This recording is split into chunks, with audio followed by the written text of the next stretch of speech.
Part 1. Welcome to the Afrobeats Report, where you get the lowdown of what's happening and what has happened in the lives of your favorite Afrobeats musicians. Also, with a cherry on the top, we will tell you the meaning of those Afrobeat songs you love so much and teach you how to pronounce them right. Tune in. Music has no boundaries and is an essential part of human lives. It is often regarded as the language of emotions. For every dispensation, there is a unique form of music, and Afrobeats is not exempt. From Highlife to jazz, Fuji and Funk, Afrobeats has evolved to gain recognition as the sound of the millennium, transcending the shores of Africa to the front lines of the Western world. Afrobeats is a distinct genre drawing its sources and blending a wide variety of sounds to create one of the most entertaining hybrid tunes.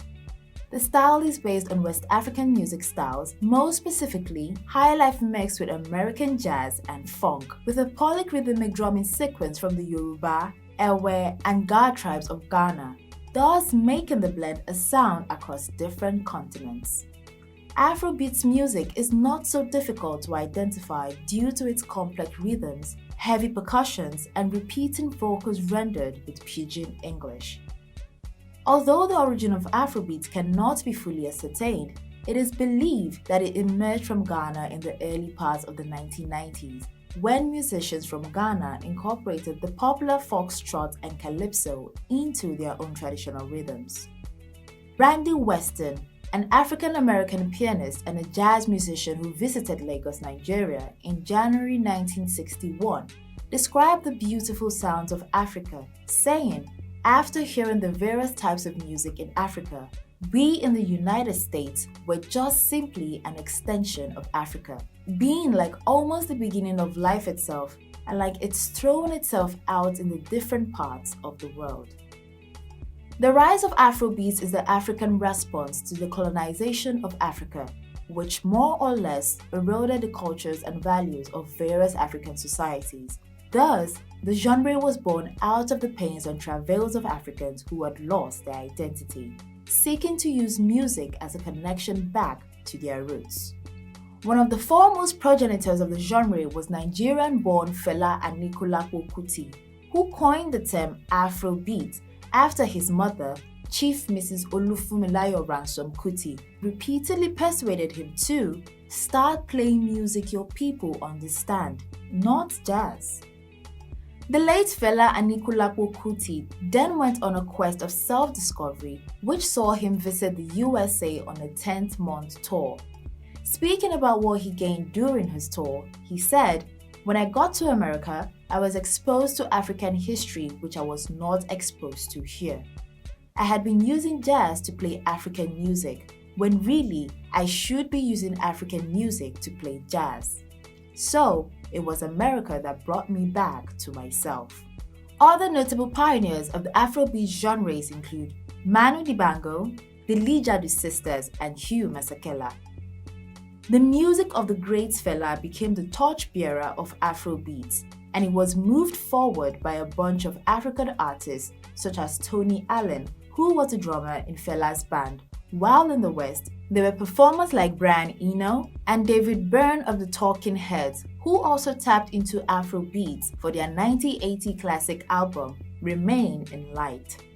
The influence of Fela on Afrobeats was so far-reaching and globally captivating that Knitting Factory Records, KFR, in 2009 produced the Broadway musical Fela, a show which garnered 11 Tony nominations and was produced by famous international acts like Sean Jay-Z Carter and Will and Jada Pinkett Smith. The success of this musical ultimately led to the emergence of a new dimension into the Afrobeat genre in 2010.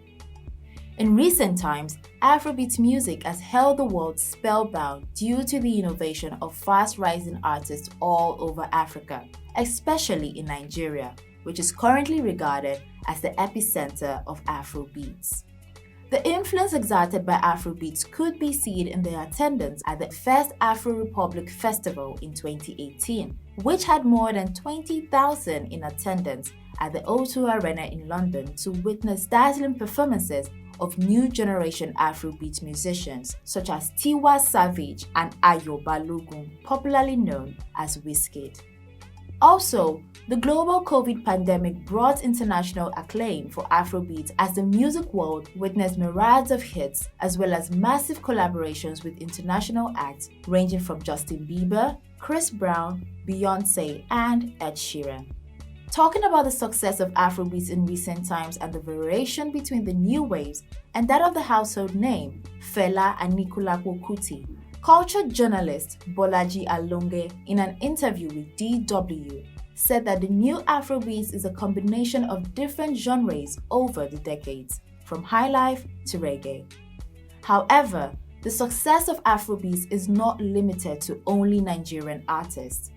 For instance, Ghanaian-American female sensation Ama Sewa Jemfe, professionally known as Amare, who came into the music industry with her debut EP, Passion Fruit Summers, in 2017, collaborated with another Ghanaian-American artist, Molly, in Sad Girls Love Money, which was released in 2020.